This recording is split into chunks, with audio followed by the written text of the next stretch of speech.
ჩვენთან ბევრმა არ იცის, ნიკო ბატონო, ბევრმა არ იცის, რომ საგზაო სამუშაოების ერთადერთი ნიშანი მეორდება სამჯერ. ჩვენი მძღოლების უმრავლესობა აზრზე არ არის, რა არის ესა. და მოდი ჩვენ აუხსნათ ახლა ამ გაჭირებულებს, რომ იცოდნენ უყურე რა არის ესა. შენ მოდიხარ გზაზე. აი ბატონო. ჩვენ თქვით რომ მაფრთხილებელი ნიშნებიო იდგმებაო 150 მეტრს ხოჭა. მეორდებაო კიდე 50 მეტრშიო და ერთადერთი ნიშანი თელ საგზაო ნიშნებში არის აი ეგ ნიჩბიანი კაცი, რუსულად ლაფათქიანი კაცი, ქართულად საგზაო სამუშაო ყურე, რომელიც მე-13 უნდა დაგიდგას კანონმა 10 მეტრის დაშორებით. ჩვენთან რა ხდება? აი აქ არის ორმო, უყურე. აი გზა. აქედან მოდის კამაზი. აქედან მოდიხარ შენ.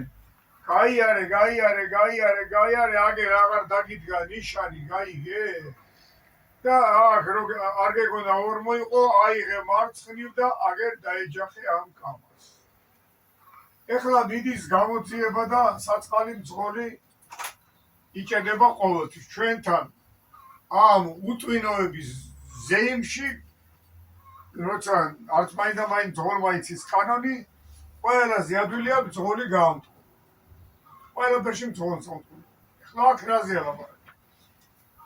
საკითხავია გამოძიება უნდა ადგენდეს, რომ კაცო ეს ნიშანი აია 10-15 მეტრის მოშორებით. რატო არ დაუდგით სანამ ორმო შეხვდებოდა ამ მძღოლს? მძღოლს მოსდის ავარია, თავის გაჭირებია, თელემენ მოდის პატრული, იმას აჯარიმებენ, იმას ყველაფერს იმას ამტყულებენ. აქ უნდა გამტყუნდეს ბრალეულობა. ნომერ პირველი არის საგზაო სამსახური, რომელსაც ეს 10-15 მეტრის წინ უნდა დაედგა ეს ნიშანი. გაέφრთხილებინე შენ, რომ 10-15 მეტრი დაღრჩა ორმოა ეხლა აქაო. შარშან მქონდა ეგეთი ისა, ვიღაც მოდიოდა იქ ბათუმიდან და ცოლი მოყავდა. ფეხმძიმე ქალი და ჩაარტყა ორმოებში საბურავები დახეთქა, მივიდა ეს ჩვენი უტვინო პატრული და ისა. 250 ლარიანი დაუწერეს იმ საწყალკად. ბიჭო, ღამის 2 საათი რომ მანქანა ორმოში არ ტყავს იმას, თავისთავი გაჭირებია. კიდე იმას ამტყუნებ, კაცო, უნდა საგზაოს ეძგერო, საგზაოს უნდა მოსთხოვო. რატო არ იდგა იქ ნიშანი? ყველა ქვეყანაში ესეა, ჩვენთან არის უკუღმა დაყენებული ყველაფერი. ამიტომ ეს ნიშანი ერთადერთია, რომელიც მე-13 მეორდება და გაფრთხილებს, უნდა გაფრთხილდეს, რომ შელა ორმოში არ ჩავარდეო.